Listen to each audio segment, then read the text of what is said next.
Before we get started with the Marengo game today, I wanted to talk a bit about this new style I'm using. The stop action stuff looks really cool, but it takes me like 20 to 30 hours to do a game that way. And I just can't keep that up. So, I'm using this other method, and I think it works very well. It just isn't as cool as the animation stuff. But let me know in the comments below how you feel about this. Now, I don't go into the details behind the Battle of Marengo with each video. When I do a video, if you want to get an overview of the battle, I encourage you to look up Wikipedia, throw it in there and see what Google tells you. You just glance, get a quick overview, and it's much more interesting than listening to me jabber on about it. So without further ado, let's go fight us some Marengo. And here we have the Austrian breakout move. On the French left, you see Melas cavalry moving out, along with the main body of infantry, along with Melas himself. In the center, moving out from Alexandria, you've got the Austrian artillery part with 2 blocks of light troops under Ott. On the right-hand side, you've got O'Reilly, moving out with some light troops. For the French, you've got Victor on the left, Lannes on the right, and then a few miles back you have Murat's cavalry, Napoleon with the guard and the artillery, and under Napoleon's command you have Mounier's division of Desailly's corps, which will join up with Desailly when he arrives on turn 5. Alright, here we are with the turn 1 move, and already there's a lot happening. Over on the French left, you've got Melas' cavalry moving up the left flank, trying to capture the French supply line. Victor has responded to the Austrian infantry and has charged them. Lannes is holding his position. Napoleon and Murat are moving forward. And over here on the right, you see that Ott's subtle move is gone unnoticed. The cool thing about playing with Fog of War when you're solo is I can just go, okay, they won't know about those guys. It's just 3 regiments moving in through the early morning fog. Ordinarily, with 2 people, you'd look at that and you'd be sending Mounier's division to put a stop to that. But at this point, they don't know about that.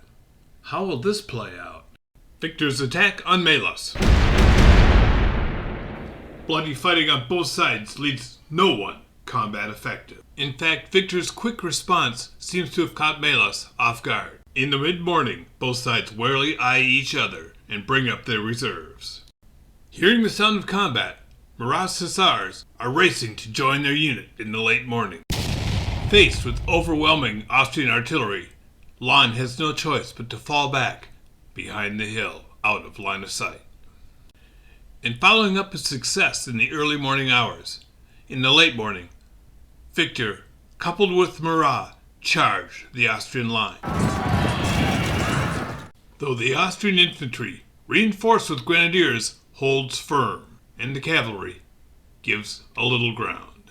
It's midday, and both sides recover from their morning exertions. The French unpack bags. It's mid-afternoon. Desailly has arrived. Murat's cavalry, having rested and had some sandwiches, decided to chase off that pesky Austrian cavalry to their left. And on the French right, the Austrian light troops have decided to come over the hill and join them for dinner. But the French will have none of it. They stop them cold. They fall back to protect their bagels and say, "Eat schnitzel, as is your wont." And over on the French left, Murat convinces the Austrian cavalry to fall back to their lines. It's now late afternoon, and all the action is on the French right. Lannes has counterattacked the French troops coming over the hill, and Napoleon has wheeled his artillery to face the threat on the right. But the Austrians have also wheeled artillery of their own up on the hill. And the Austrians are stopped cold at the top of the hill. It's turn 7, early evening, and Murat and Desailly launch hard from the French left. But when the smoke clears, the sturdy Austrians have held. The French generals are in a quandary. They need a decisive result. And now, at the last action of the day, the French are frustrated. Although they drive hard on their left, the Austrians just seem to fade away. They don't want to fight. And yet, on the right, the Austrians' light troops continue their drive on the French bags. Alright, at this point I have to admit I cheated a bit for dramatic effect. Melas' command was retreating, falling back, so they shouldn't have been able to make these two flank attacks. But I had Victor personally leading the charge over here, and I wanted to make sure there was some action going down. Now, leaders in combat is my own home rule, and it can be found in the description below. At this point, the battle seems to have ended in a draw. Or has it? In after-battle action, we see that Victor has survived, and the French bags are safe. But wait. If we pan out to the whole battlefield, we can see that O'Reilly, with his 3 detachments, have captured the Austrian supply line. This means the Austrian army can escape in the night. The Austrians have won.